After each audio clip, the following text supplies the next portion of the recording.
盼望着，盼望着，年末到了 ，WW1984 终于是要上映了，一切都像要变天的样子。烂番茄先开了分，提前场放起来了，推特上夸起来了 ，HBO Max 闪现开团，迪士尼加了。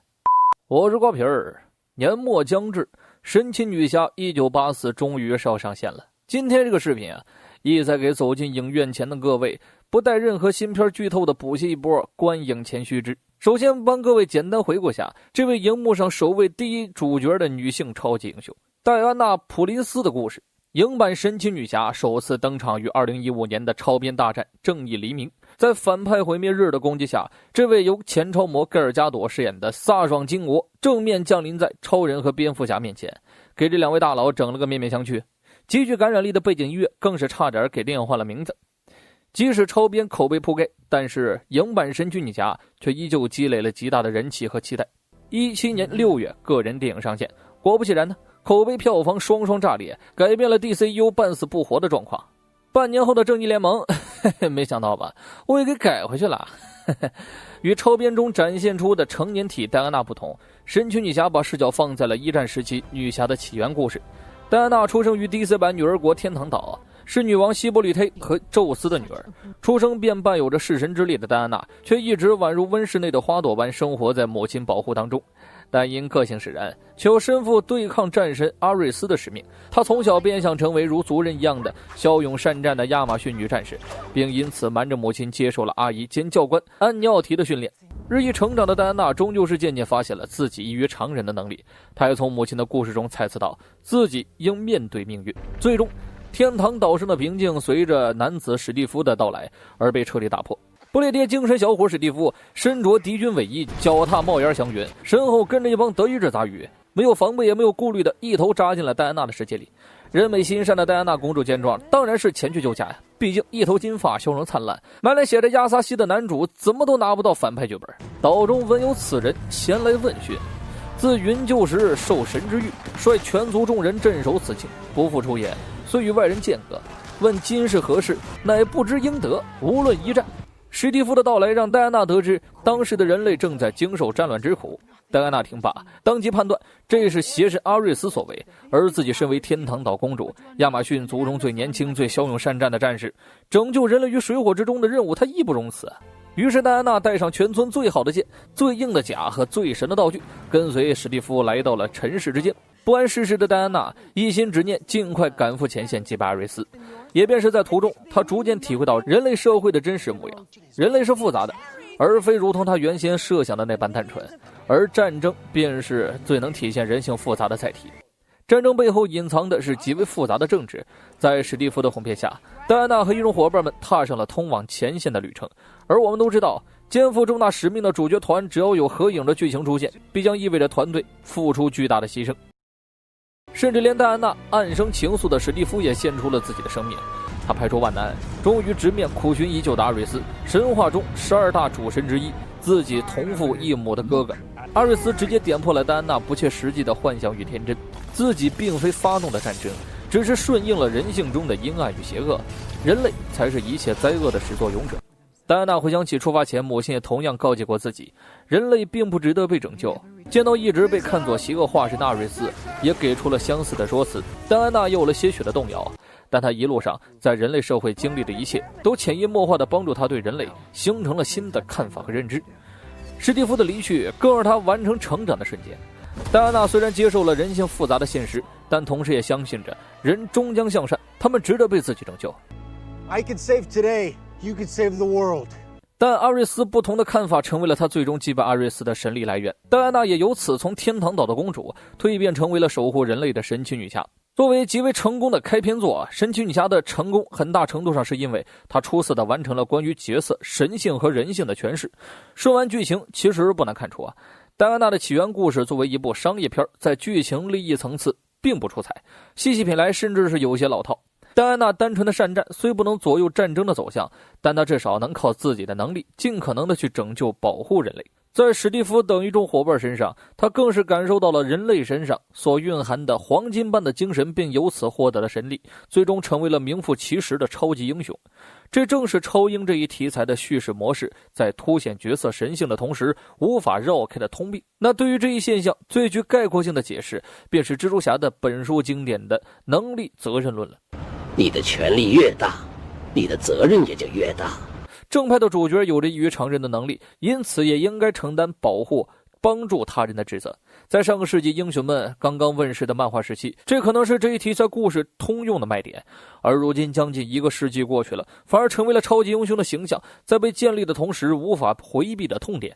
现在知道钢铁之躯为何硬不起来了吗？都硬了几十年了，还能硬，那才是真的离谱啊！但同时这个痛点是可以通过故事中其他因素的加强而被削弱的，这一点在戴安娜的身上便是其人性的体现。故事出色地诠释了为何真正强大的女性，诠释的方式更是让观众不论男女都能为之折服。以戴安娜在英军会议室的表现为例，通过剧情不难看出，以英军高层的眼光来看，戴安娜指出言论的观点是一种女性不合规矩的失态。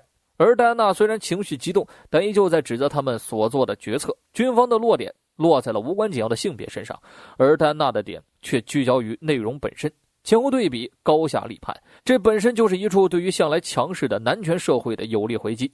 而神奇女侠这一角色本身便是能够体现出女性特有的温柔，即便是面对来势汹涌的残暴德军，戴安娜也不会主动对凡人挥舞起神剑，将其斩杀殆尽。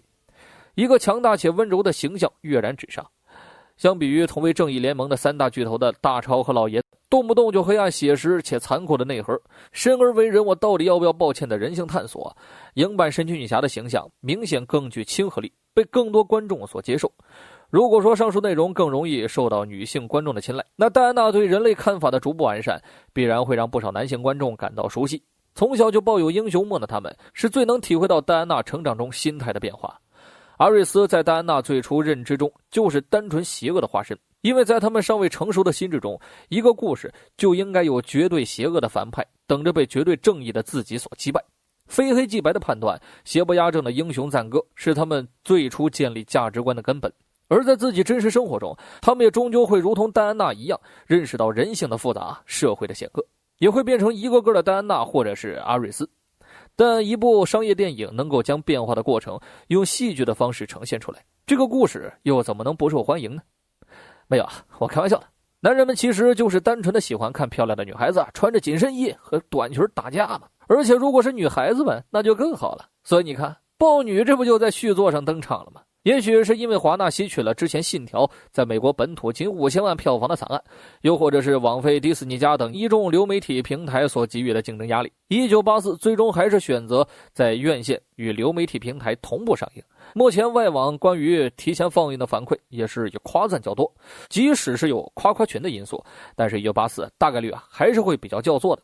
第二部的故事背景放在了80年代的冷战时期，光是预告片就已经给出了本作的看点。首当其冲的自然是死而复生的史蒂夫。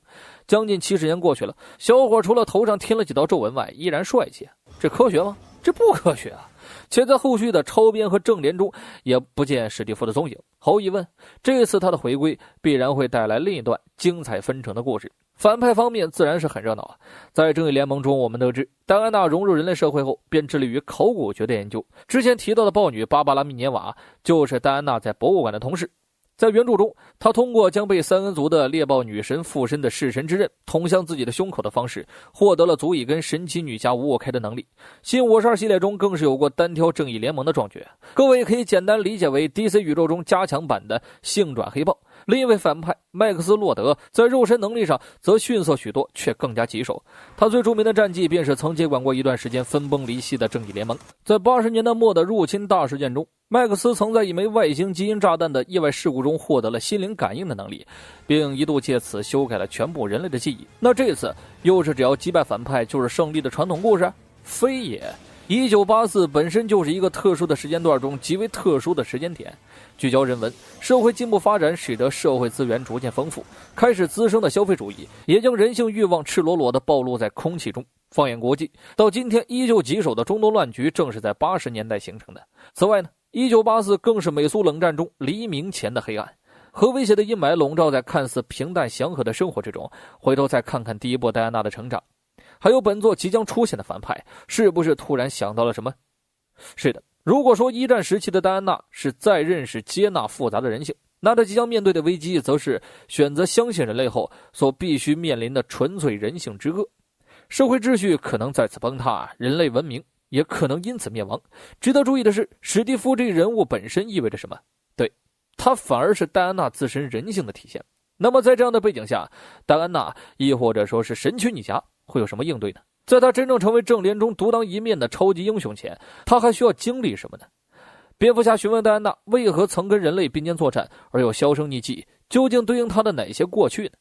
WW1984 绝对配得上作为历经磨难的2020最好的总结。一切大家影院见分晓吧。牛逼啊！